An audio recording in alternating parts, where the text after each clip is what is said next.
Assalamualaikum warahmatullahi wabarakatuh.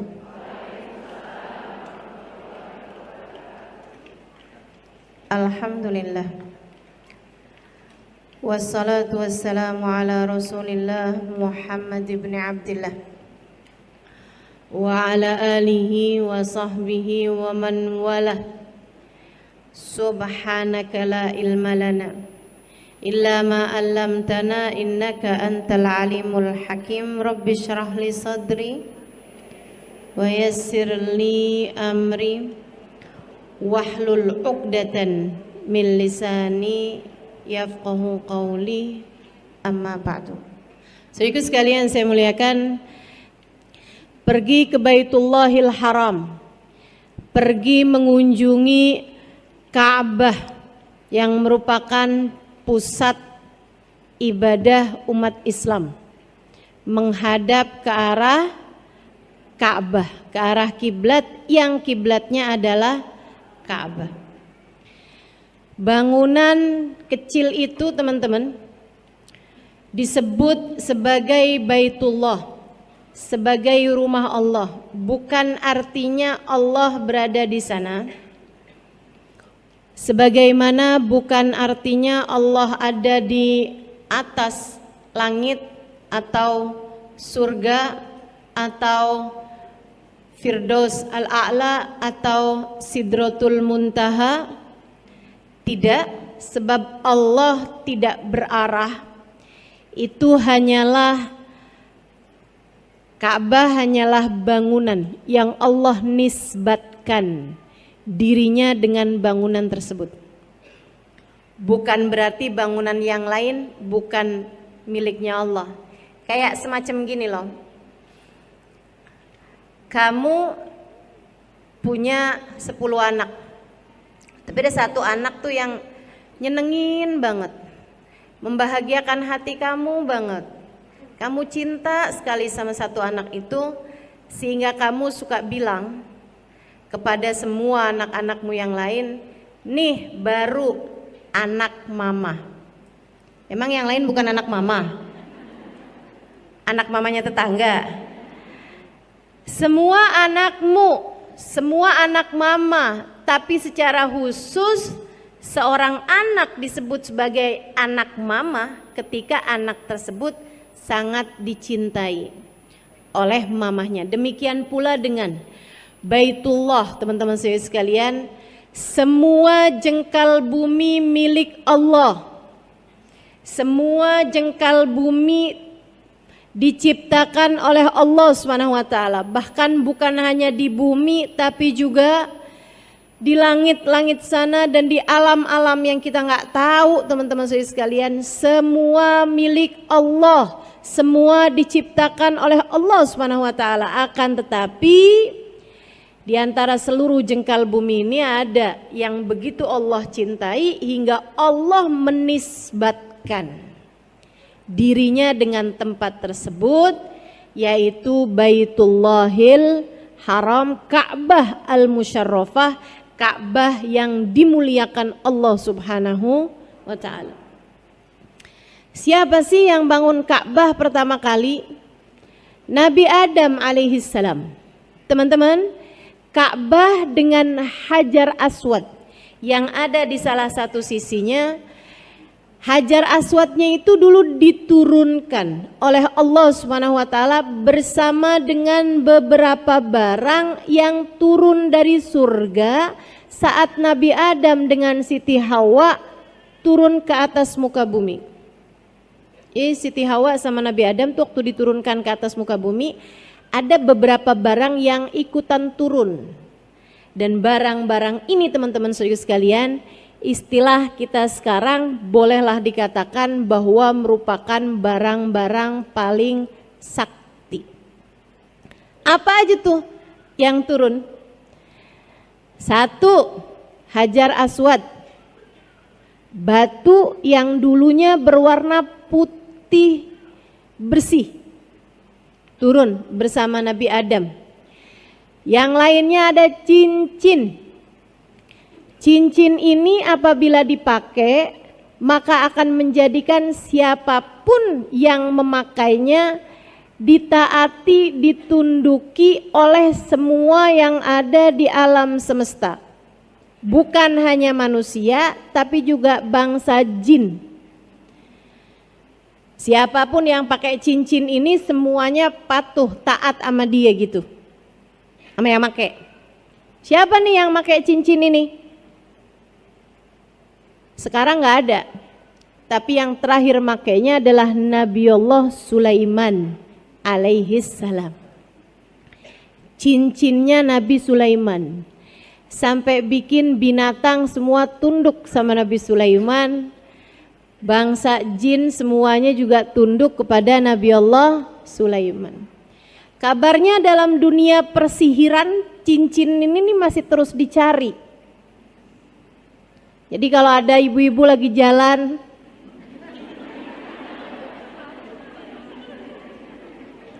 tahu-tahu nemu cincin, Bu, jangan biarkan suamimu memakainya.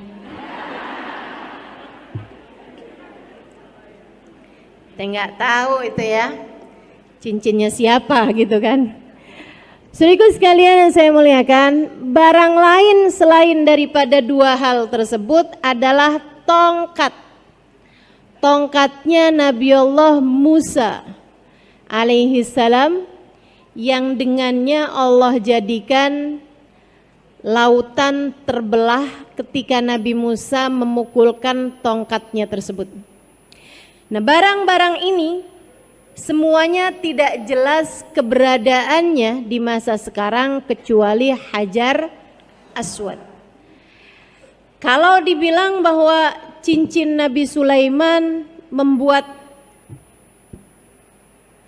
siapapun yang memakainya ditunduki oleh siapapun, dan juga tongkatnya Nabi Musa itu menjadi suatu yang sangat sakti seperti yang tadi telah saya sebutkan ya, meskipun tentu saja pemberi kesaktiannya, pemberi keistimewaan barang-barang tersebut tetaplah juga Allah Subhanahu wa taala. Nah, kalau Hajar Aswad apa fungsinya atau apa kesaktiannya? Teman-teman sekalian saya muliakan, ini juga pernah menjadi hal yang membuat Sayyidina Umar bin Khattab pernah berkata di masa kekhalifahan beliau, saat beliau tawaf dan juga beliau cium Hajar Aswad, sesudahnya beliau berkata, innaka ya hajar, hajarun, innaka ya hajar al-aswad, hajar la yadur wa la yanfa. Law ma ra'aitu an-nabi sallallahu alaihi wasallam yashummuka ma shamamtuka. Wahai Hajar al-Aswad, law ma ra'aitu Rasul sallallahu alaihi wasallam yuqabbiluka ma qabbaltuka. Wahai Hajarul Aswad, kata Sayyidina Umar, engkau hanyalah batu. Engkau tidak memberi manfaat, engkau tidak memberi mudarat. Andai tidak kulihat Nabi Muhammad menciummu, aku tak akan pernah menciummu, kata Sayyidina Umar. Ucapan tersebut didengar oleh Sayyidina Ali bin Abi Thalib, yang kemudian berkata, ya Umar, faqad sami'tu Rasulullah sallallahu alaihi wasallam yaqul, jangan salah wahai Umar, saya pernah dengar Nabi Muhammad sallallahu alaihi wasallam berkata, innal hajarul aswad yashhad liman istalamahu bil wafa yaumal qiyamah. Sesungguhnya Hajar Aswad akan datang sebagai saksi kepada siapapun yang pernah menyentuhnya, kepada siapapun yang pernah menyalaminya, meletakkan tangan di atasnya, kemudian menciumnya, menyalaminya, atau siapapun yang pernah menciumnya, bahwa orang tersebut adalah orang yang setia menjalankan agama Islam.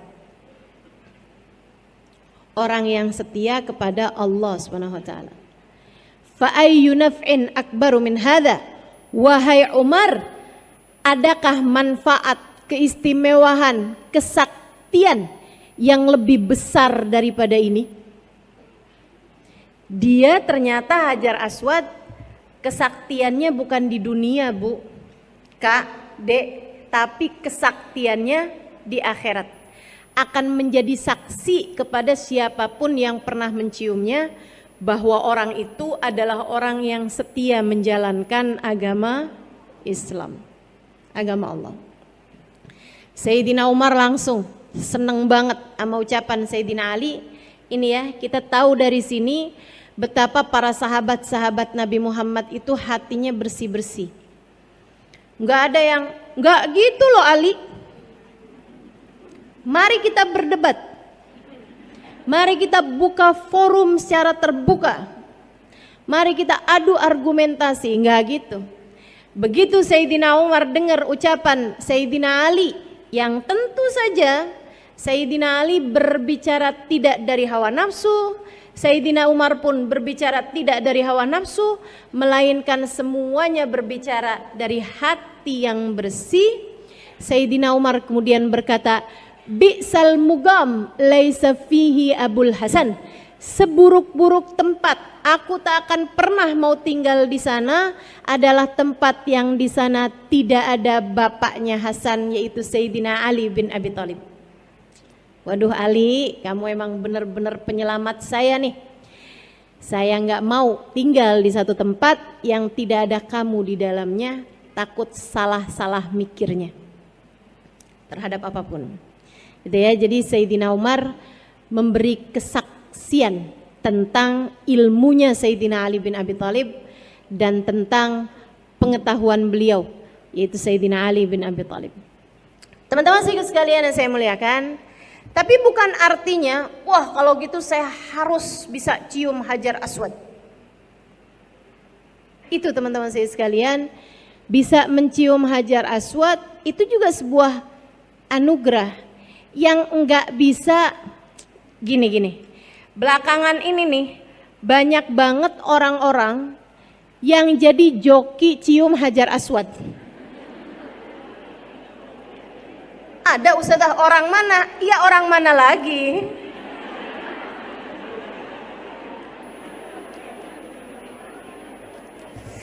Kita tahulah oknumnya. Dari mana tuh ide-ide jokiin sesuatu.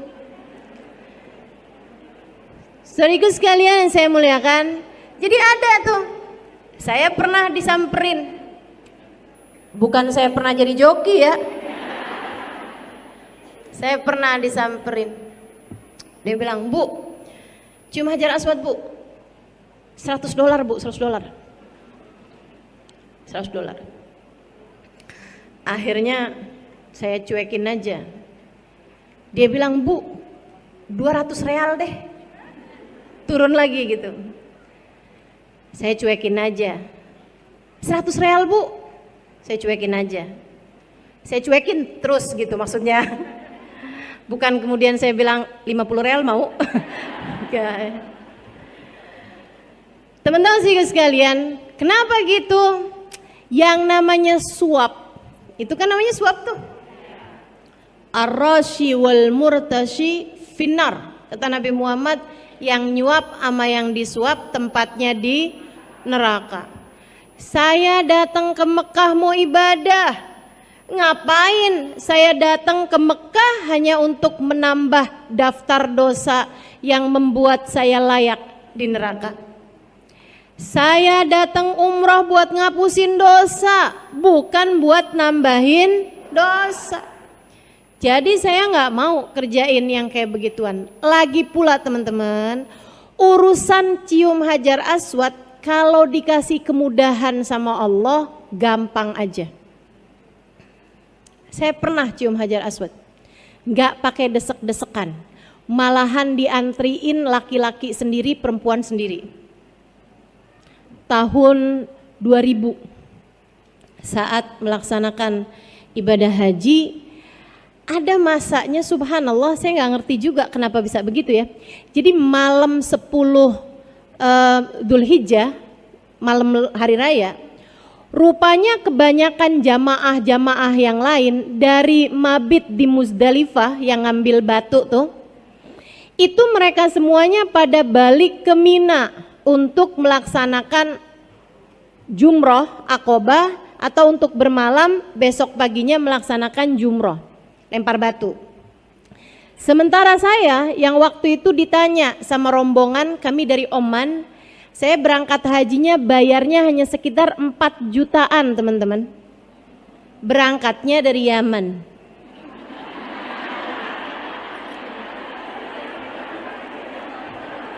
Jangan dikirain sakti.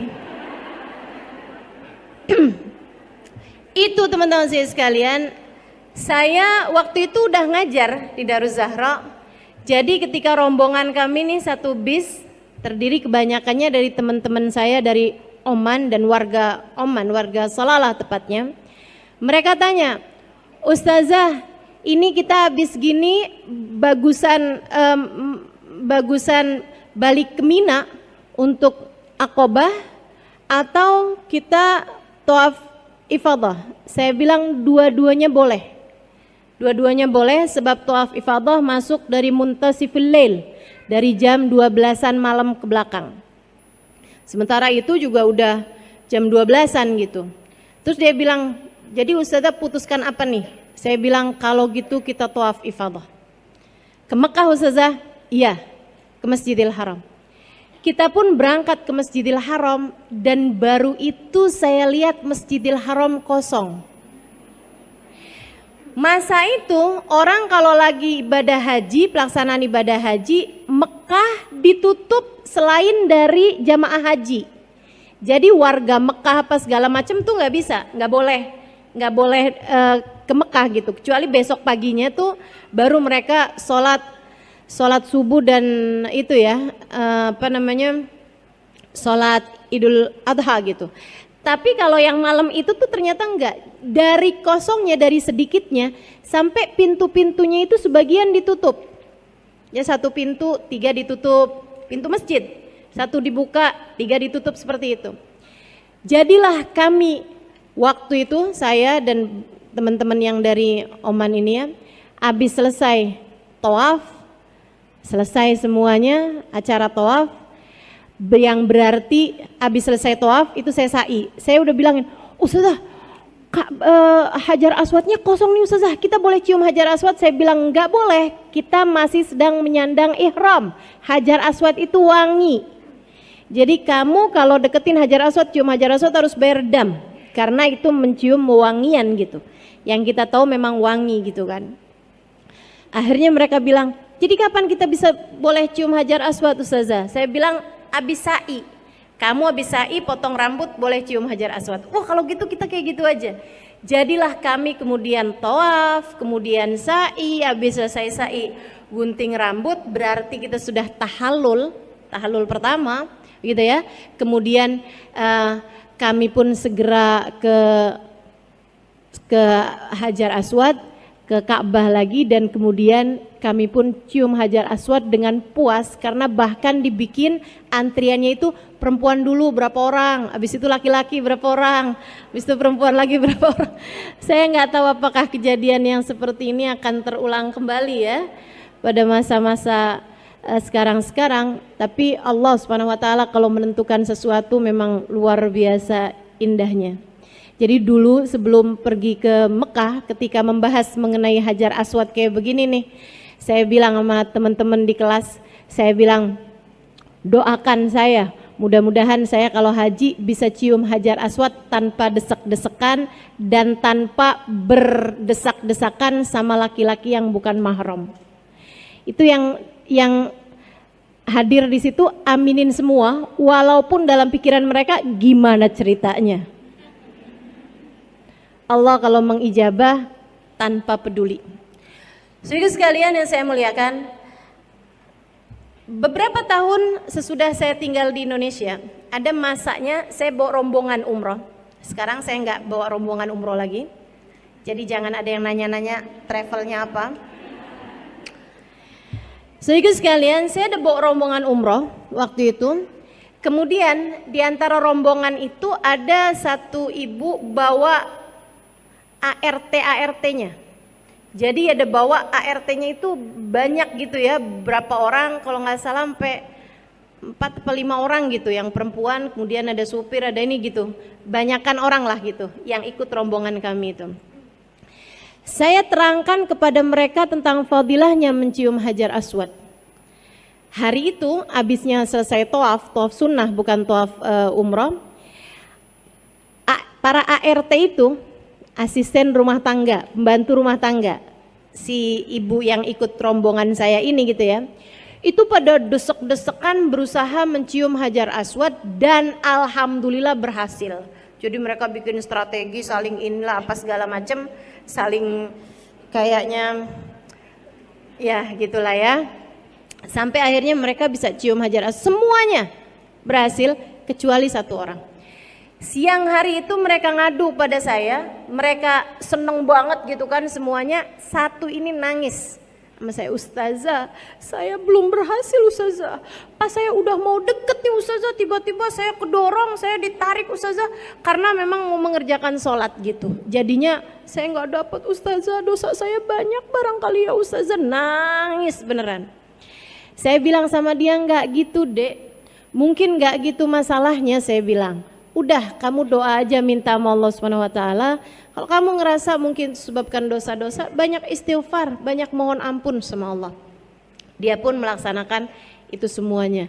Besok harinya dia datang pada saya nangis lagi. Ternyata nangisan. Tapi kali ini dia nangis seneng. "Ustazah, saya bisa cium Hajar Aswad lama banget." "Kok bisa begitu?" Dia bilang, "Saya Ustazah desek, akhirnya saya bisa cium Hajar Aswad.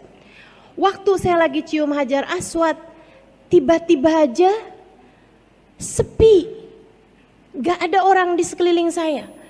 Saya udah ngangkat kepala, kok sepi, saya cium lagi. Saya niatin Ustazah, buat ini gitu, dia niatin sama dia. Jadi dia nyium sekali buat saya, nyium sekali buat siapa gitu. Semua orang diwakilin sama dia. Buat orang tuanya, buat saudara-saudaranya. Saya aneh Ustazah, kenapa kok kepala saya nggak diangkat-angkat gitu. Jadi saya lama banget Ustazah di Hajar Aswad itu Ustazah. Habis itu pas saya angkat Ustazah, ternyata beneran sepi banget, tempatnya lagi dibersihin.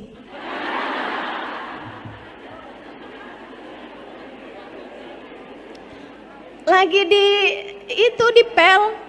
Jadi dia sendirian nyangkut di Hajar Aswad. Saya bilang, Allah kalau punya mau ya Allah, ya Allah. Urusannya cuma doa teman-teman, urusannya cuma doa. Jangan pernah remehkan doa. Jangan pernah remehkan doa.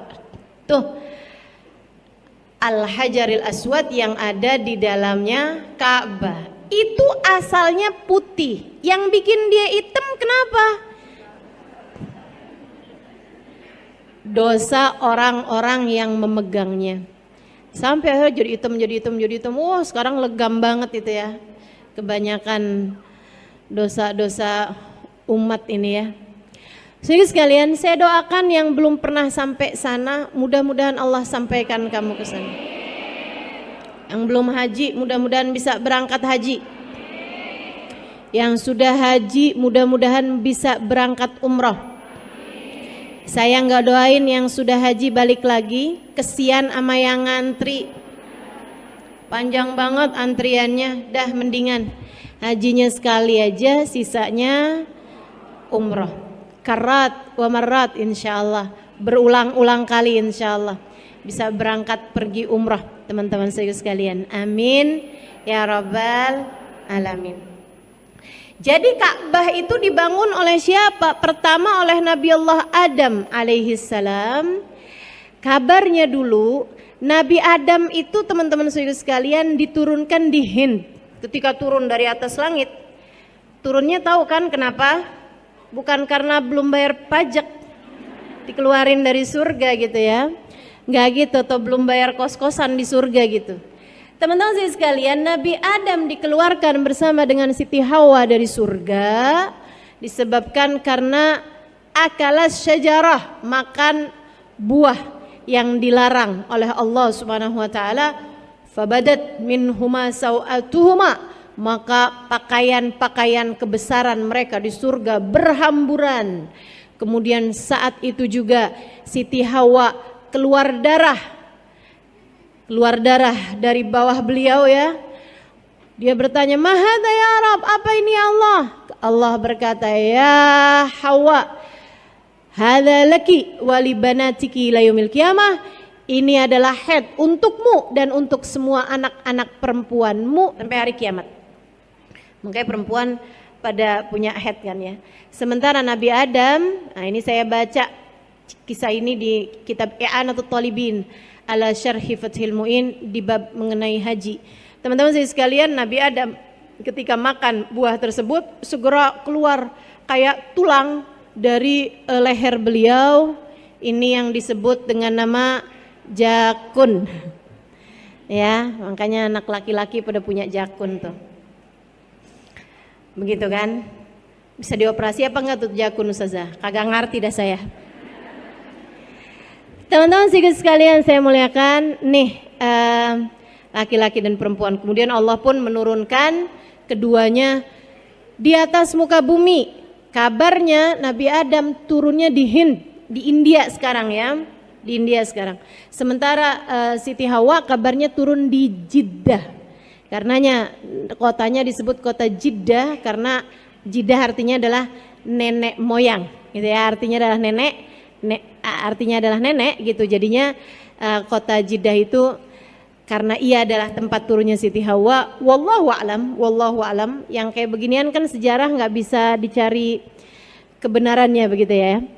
Nah itu teman-teman, kemudian Nabi Adam pun berusaha untuk menemukan Siti Hawa. Kebayang zaman itu loh, mau nyari orang nanyanya sama siapa? Dinosaurus. Nyari-nyari petunjuk dari Allah Subhanahu wa taala, sampailah kemudian mereka berjumpa, kabarnya di padang Arafah.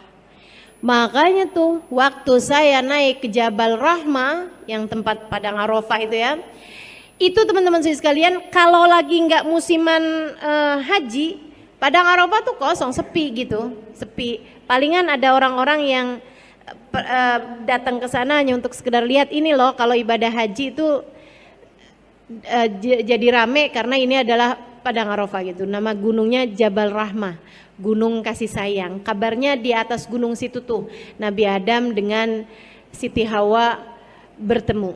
Teman-teman sekalian, di situ tuh ada kayak semacam apa sih kalau di pusat kota tuh? Tugu ya, kayak dibangunin tugu gitu di atasnya bukit Rahmah itu. Nah itu banyak banget orang-orang di Indonesia tuh yang suka pada nulis di situ. Andi, Love, Rini.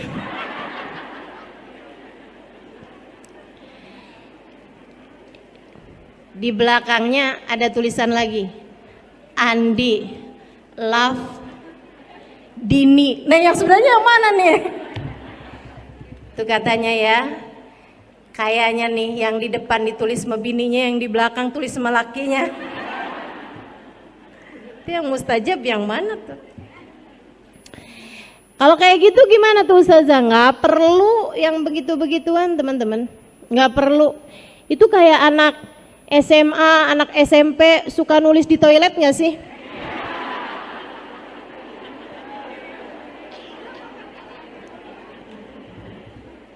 Nggak perlu, sekali lagi ya, ngotorin aja. Jadi bikin pemerintah Saudi Arabia sibuk ngecat mulu tuh tugu. Baik, saudaraku sekalian yang saya muliakan, di sanalah keduanya bertemu dan padang Arafah, makanya disebut sebagai Arafah, gitu kan?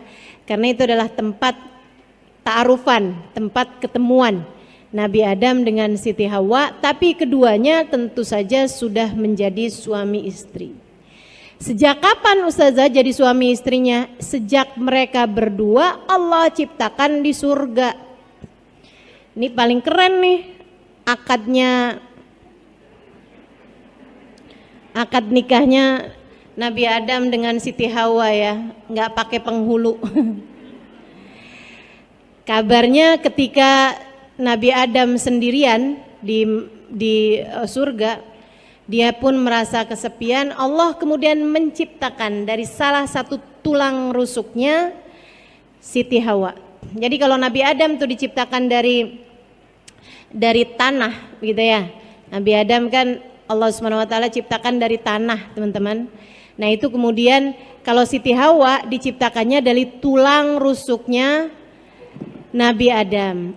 Itu Allah Subhanahu wa taala menciptakan Nabi Adam dan Siti Hawa, bukan dirimu. Jadi jangan sibuk nyibuk nyari tulang rusuk. Saya nih sebenarnya diciptakan dari tulang rusuknya siapa ya? Menurutmu orang yang pernah kawin 10 kali tulang rusuknya sisa berapa?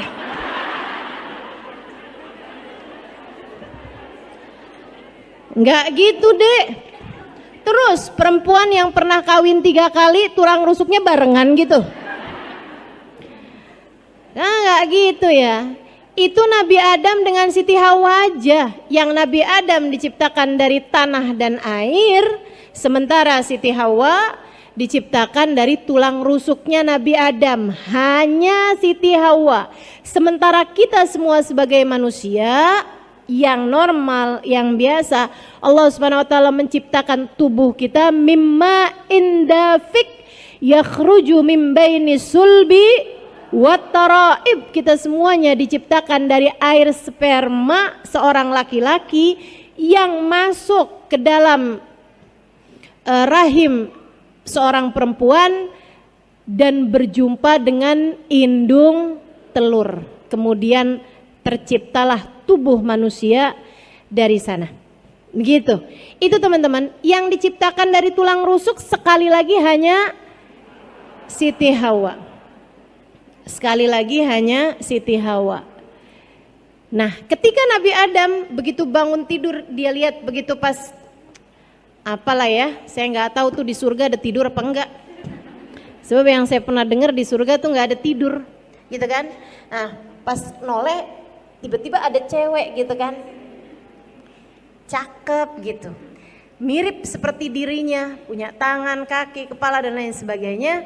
Maka Nabi Adam pun berusaha mendekati dia. Allah kemudian berkata, ya Adam, la tagrub ilaiha hatta tuaddi mahraha. Nah, ini ada di kitab Al-Insan Al-Kamil, Muhammad Al-Insan Al-Kamil, atau Anwar Al-Muhammadiyah, mohon maaf. Ada di kitab Al-Anwar Al-Muhammadiyah, cahaya-cahayanya Nabi besar Muhammad sallallahu alaihi wasallam. Yang kata guru saya Sayyidil Habib Umar bin Hafid, man arada nurun nabawi fa alaihi bil anwaril muhammadiyah. Siapa yang kepengen banyak dapat cahayanya Nabi Muhammad, bacalah kitab Anwar Muhammadiyah. Saudara sekalian saya muliakan, di dalam kitab tersebut dikisahkan kisah ini. Jadi Nabi Adam ketika mendekati Siti Hawa, Allah berkata kepadanya, Adam, kamu gak boleh dekat sama dia sampai kamu akad dan bayar maharnya. Sampai kamu bayarin maharnya, baru bisa jadi halal. Wa ma mahraha ya Rabb? Nabi Adam nanya, apa maharnya ya Allah? Allah berkata, antusalli ala habibi Muhammad sallallahu alaihi wasallam asyara marrat. Bersolawatlah kepada kekasihku Muhammad 10 kali. Nabi Muhammadnya belum ada nih. Akan tetapi subhanallah, Allah subhanahu wa ta'ala kemudian menjadikan maharnya Nabi Adam dengan Siti Hawa adalah bersolawat kepada baginda Nabi besar Muhammad sallallahu alaihi wasallam. Makanya memang salah satu hal yang baik untuk kamu perbanyak dalam rangka mudah untuk diijabah hajat adalah bersolawat. Kamu kalau pengen apa-apa, udah banyakin solawat aja dah. Itu senjata kita banget teman-teman. Nabi Adam ini bukan umatnya Nabi Muhammad loh sebenarnya kan. Segitunya aja urusannya sama sholawat. Apalagi kita nih yang umatnya. Itu adalah senjata besar, senjata ampuh yang Allah Subhanahu wa taala berikan dalam kehidupan kita ini. Bersolawat kepada baginda Nabi besar Muhammad sallallahu alaihi wa ala alihi wa sahbihi wasallam. Ada beberapa kawan saya pernah ngadu sama guru kami tentang rasa cemburu. Ada gitu. Kita ini kan sebagai seorang istri pasti aja ya, cemburu itu tanda cinta. Gimana nih Ubabah cara nyembuhin hati dari cemburu? Kata Ubabah, cemburu itu sesuatu yang normal. Kalian tahu nggak, Siti Hawa aja cemburu? Kan jadi pertanyaan ya, Siti Hawa cemburu dari siapa? Siapa yang dicemburuin Siti Hawa? Dinosaurus. Siapa nih gitu kan? Yang lain-lain kan malaikat gitu. Jadi kayaknya nggak pantas banget buat cemburu gitu. Namanya bukan makhluk yang sama tuh kan. Ibu-ibu pernah cemburu mayam? Enggak kan? Pernah cemburu sama kucing? Kan enggak gitu. Jadi kita kan cemburu biasanya sama sesama begitu kan ya. Ubabah kemudian bercerita, kabarnya Siti Hawa itu dari cemburunya kepada Nabi Adam, tiap kali Nabi Adam habis jalan keliling-keliling di surga, pulang-pulang tulang rusuknya dihitungin.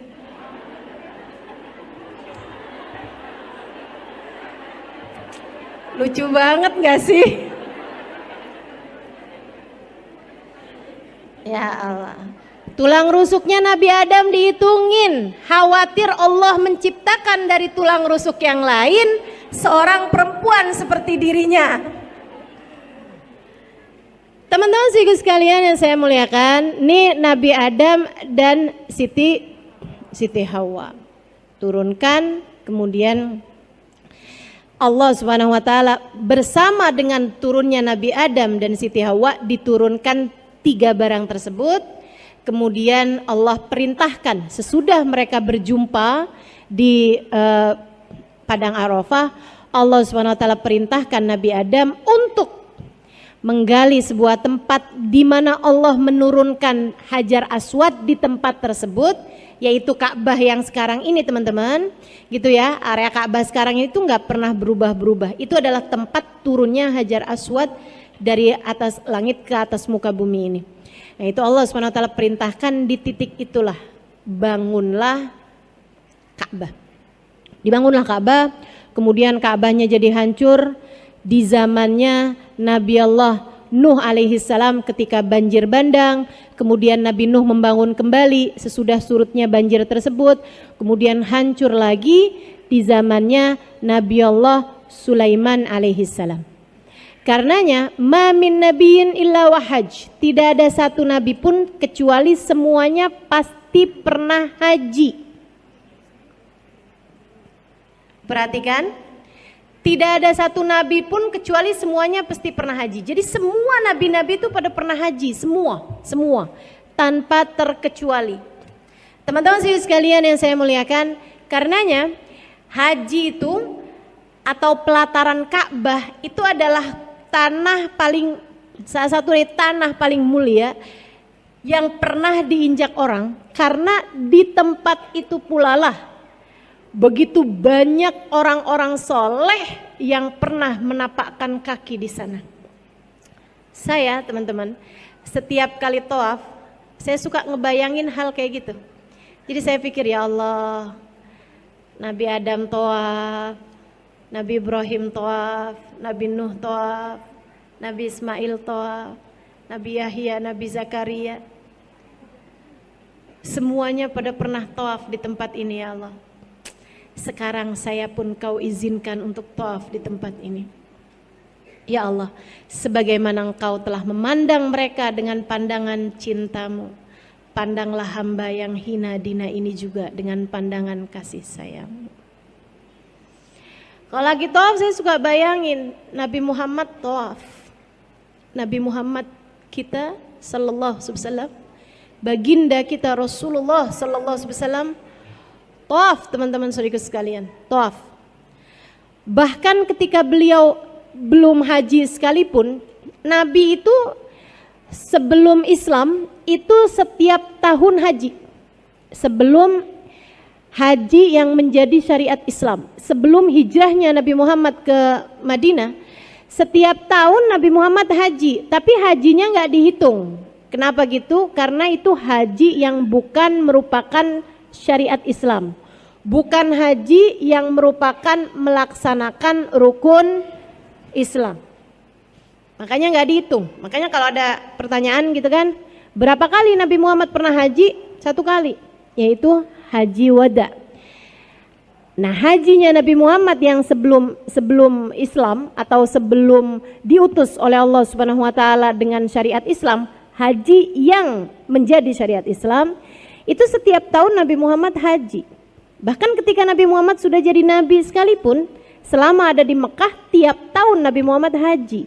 Karena haji ini adalah syariat dulu, syariatnya Nabi Allah Ibrahim alaihissalam yang membangun Ka'bah untuk terakhir kalinya sesudah rata tanah. Jadi sebelumnya Nabi Ibrahim tuh Ka'bahnya jadi rata tanah lagi. Nah, Nabi Ibrahim lah yang Allah Subhanahu wa taala pilih untuk membangun Ka'bah gitu ya. Nah, sejak Nabi Ibrahim sampai sekarang Ka'bahnya selalu ada, teman-teman. Pemugaran aja, akan tetapi Ka'bahnya selalu ada gitu. Nggak pernah rata tanah lagi gitu kan. Nah, saat rata tanah beneran itu maksudnya nggak ada nih, Ka'bahnya jadi nggak ada, itu adalah pada masa sebelumnya Nabi Allah Ibrahim alaihissalam. Yang sebelumnya lagi pernah rata tanah nggak ada juga di zamannya Nabi Allah Nuh alaihissalam. Atau sebelumnya lagi yang pertama kali membangunnya adalah Nabi Allah Adam alaihissalam. Jadi sekalian yang saya muliakan, jadi Ka'bah dibangun kembali oleh Nabi Allah Ibrahim alaihissalam. Nabi kita Muhammad tawaf. Bahkan ketika beliau itu sudah jadi nabi nih, saat hari-hari biasa, beliau itu tidak pernah melewatkan 1 harinya dari tawaf, teman-teman, kalau beliau ada di Mekah. Sebab tawaf itu merupakan penghormatan terhadap Ka'bah. Lain sama sa'i. Sa'i itu hanya ada dalam rentetan ibadah haji ataupun umroh. Sementara tawaf, kamu asal masuk ke area Masjidil Haram, kamu sunnah untuk tawaf. Bahkan disampaikan dalam sebuah hadis bahwasanya innallaha anzal, setiap harinya Allah Subhanahu wa taala menurunkan 120.000 rahmat. 120.000 rahmat untuk Masjidil Haram. Allah baginya 60 rahmat buat yang tawaf, 40 rahmat buat yang sholat di Masjidil Haram, dan 20 rahmat buat yang lihat Ka'bah. Jadi kalau kamu Allah mudahkan, mudah-mudahan Allah takdirkan, di Masjidil Haram ya, yang tentu saja sekarang tidak ada di sana. Kalau bisa tawaf, kalau nggak bisa sholat, kalau nggak bisa sholat pandanglah Ka'bah. Maksudnya kalau sedang memungkinkan tawaflah, kalau sedang tidak memungkinkan untuk tawaf sekurangnya sholat. Banyakin, Ustazah saya udah sholat apa aja? Sholat apa aja? Sholat sunnah Ustazah, sholat sunnah, sholat qadha, sholat kamu yang dulu-dulu. Mungkin ada yang kelewat zaman jahiliyah, iya kan? Bangun-bangun udah siang hari gitu, kamu belum sholat subuh, dan mungkin sholat tersebut belum kamu laksanakan, belum kamu qadhain di masa-masa remajamu. Banyakin sholat di Masjidil Haram, karena sholat di Masjidil Haram 1 rakaat senilai 100.000 rakaat dibandingkan tempat yang lain. Gak tanggung-tanggung, teman-teman. 1 rakaatnya senilai 100.000 rakaat. Dan saya kalau di Masjidil Haram, di Masjid Nabawi itu suka pindah-pindah tempat. Tar sholat di sebelah sana, tar sebelah sana, tar area sebelah sana. Kenapa? Saya cari-cari gitu. Ya Allah, mungkin di sini Nabi Muhammad pernah sholat. Mungkin di sini orang-orang mulia pernah sholat. Mungkin tempat ini dulu pernah disolatin sama Sayyidina Abu Bakar. Mungkin di tempat ini dulu pernah disolatin sama Sayyidah Fatimah Zahra. Mungkin di tempat ini dulu pernah disolatin sama Sayyidah Aisyah Ridha. Mungkin di tempat ini pernah disolatin Rabi'atul Adawiyah. Mungkin di tempat ini pernah disolatin Syekh Abdul Qadir Jailani. Mungkin di tempat ini pernah disolatin Sayyidina Al-Faqihil Muqaddam Muhammad bin Ali Ba'alawi. Mungkin di tempat ini pernah disolatin Sayyidina Syekh Abu Bakar bin Salim. Kita nggak pernah tahu teman-teman, Imam Syafi'i dulu sholat di mana aja, Imam Malik dulu sholat di mana aja. Jadi saat kamu sedang ada di Mekah, saat kamu sedang ada di Madinah, perbanyaklah untuk berada di dalam masjidnya. Jangan kebanyakan keliling pasar.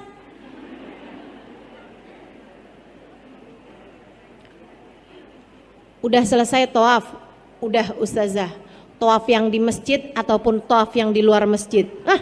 Kamu salat tawaf di luar masjid? Oh ustazah, pasar itu, mall itu. Dari bin Dawud sampai bin-bin yang lain udah dimasukin semuanya. Teman-teman, kalau cuman sekedar mau beli oleh-oleh umroh, oleh-oleh haji, Tanah Abang banyak. Mungkin di sini ada yang nggak tahu, orang luar daerah saya kasih tahu dah. Tuh depan pasar Tanah Abang, ya kan? Kok Ustazah tahu banget? Saya punya pengajian daerah situ. Bukannya saya suka kelilingan di situ ya. Kalau sekedar mau beli oleh-oleh, sekedar mau beli apa gitu kan, tempat yang lain banyak. Tapi kan kalau mau tawaf, di mana lagi kalau nggak di Masjidil Haram? Memandang Ka'bah senilai 20 rahmat turun kepadamu teman-teman saudaraku sekalian.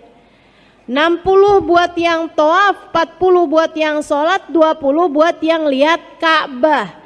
Sampai dalam hadis disebutkan nadrah ilal Ka'bah ka ibadah sana. Sekali ngelihat Ka'bah kayak ibadah 1 tahun. Sekali lihat Ka'bah kayak ibadah 1 tahun. 1 tahun. Siam naharaha wa qiyam lailaha. Siangnya puasa, malamnya tahajud. 1 tahun. Sekali lihat doang. Saudara sekalian yang saya muliakan, sayang-sayang banget kan kalau kita tidak memanfaatkan itu. Pernah ada seorang ulama pas depan Ka'bah meremlek. Tanyain sama muridnya, Kiai kelilipan? Enggak. Kok gitu meremlek Kiai? Biar hitung banyak kan. Kata Nabi sekali lihat Ka'bah hidung setahun. Jadi biar banyak kan setahun, 2 tahun, 3 tahun, 4 tahun.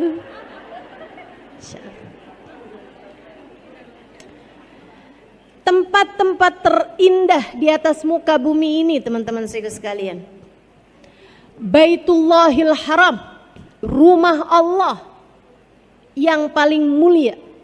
Saudara sekalian yang saya muliakan, kebayang gak sih rumah Allah dan di hatimu ketika ada di dalamnya masih berisi selain Allah? Gak pas banget. Gak pas banget. Makanya kalau kamu dimudahkan oleh Allah untuk ada di sana, saran saya, selain Allah telah mentakdirkan dirimu, tubuhmu ada di sana, bawa serta hati dan ruhmu pula di sana. Hatimu jangan kemana-mana, hadapkan kepadanya. Jadilah tamu yang baik baginya. Saudaraku sekalian, kita aja kalau lagi jadi tamunya gubernur misalnya, tamunya presiden misalnya, adab kita nggak benar, dikeluarin kita dari ruangan, bukan begitu? Allah juga gitu teman-teman. Jangan dikira sama semua. Jangan dikira sama semua. Ini kayak haji nih. Nabi Muhammad bercerita, idza labbal abd, apabila seseorang mengumandangkan talbiyah, dia berkata labbaik Allahumma labbaik, labbaik la syarika laka labbaik, innal hamda wan ni'mata laka wal mulk la syarika lak. Artinya, ya Allah, aku datang memenuhi panggilanmu ya Allah.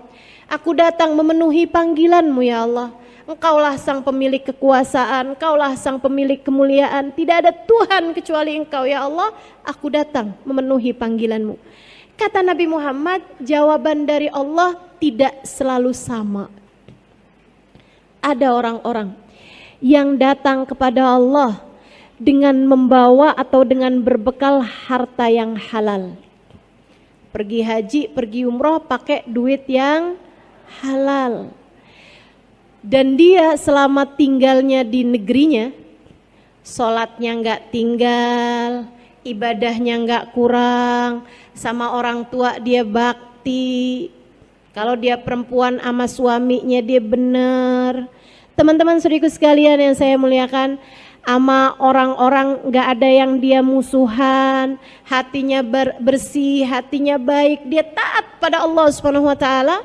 Ketika dia datang dia bilang labbaik Allahumma labbaik, labbaik la syarika laka labbaik. Allah Subhanahu wa taala menjawab, labbaik ya abdi wa sa'daik. Betul wahai hambaku, engkau datang kemari untuk memenuhi panggilanku. Akan aku persiapkan kebahagiaan demi kebahagiaan untukmu. Hartamu halal, hatimu bersih, dan kamu adalah seseorang yang selalu mendatangi panggilanku. Tiap adzan, panggilan Allah tuh. Kita diperintahkan, ini kayak majelis-majelis begini kan panggilan juga nih kan.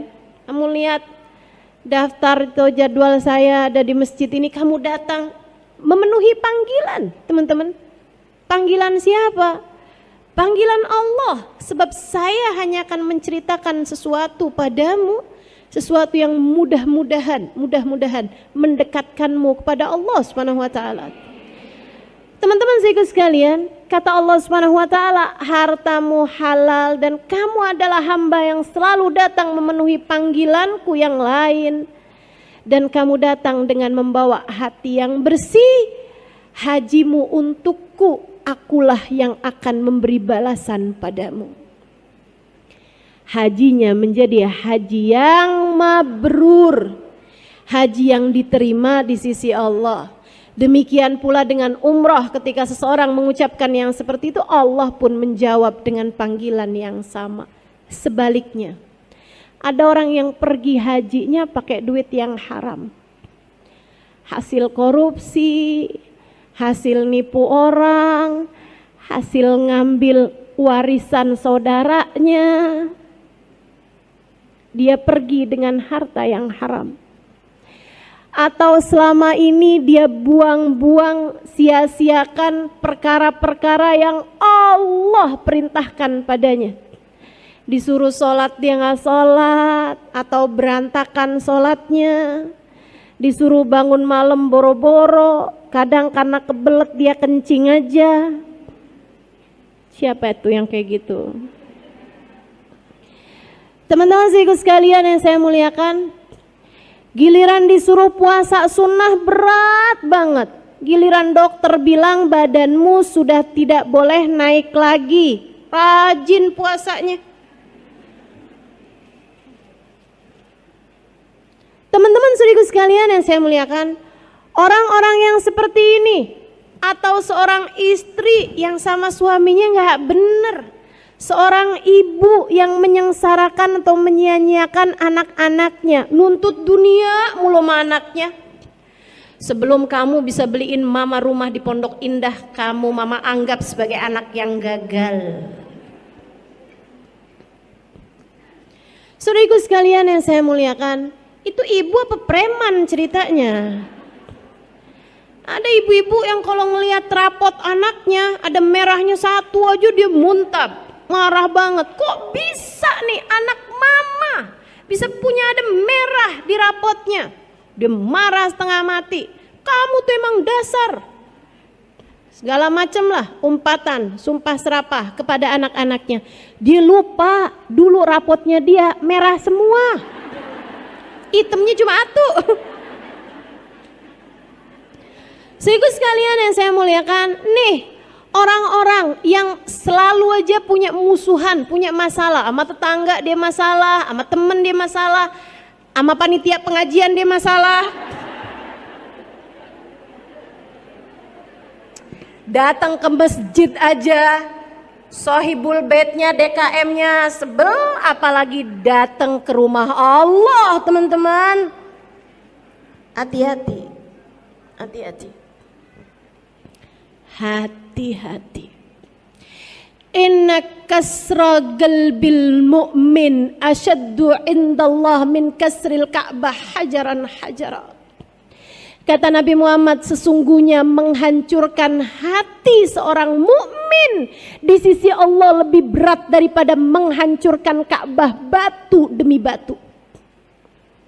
Ada orang sekarang datang Ka'bah bawa kapak atau bawa bulldozer, diratain tuh Ka'bah pakai tanah, kayak apa marahnya orang sedunia. Dan di sisi Allah menghancurkan Ka'bah batu demi batu hingga rata tanah masih lebih mending di sisi Allah daripada kamu menghancurkan hati seorang mukmin. Hati-hati terhadap perlakuanmu, kata-katamu, jangan sampai menyakiti orang lain, apalagi jika orang tersebut adalah orang tuamu, kakak atau adekmu, suamimu, anak-anakmu. Kamu pikir anakmu milikmu? Bukan, dia milik Allah, dia hamba Allah.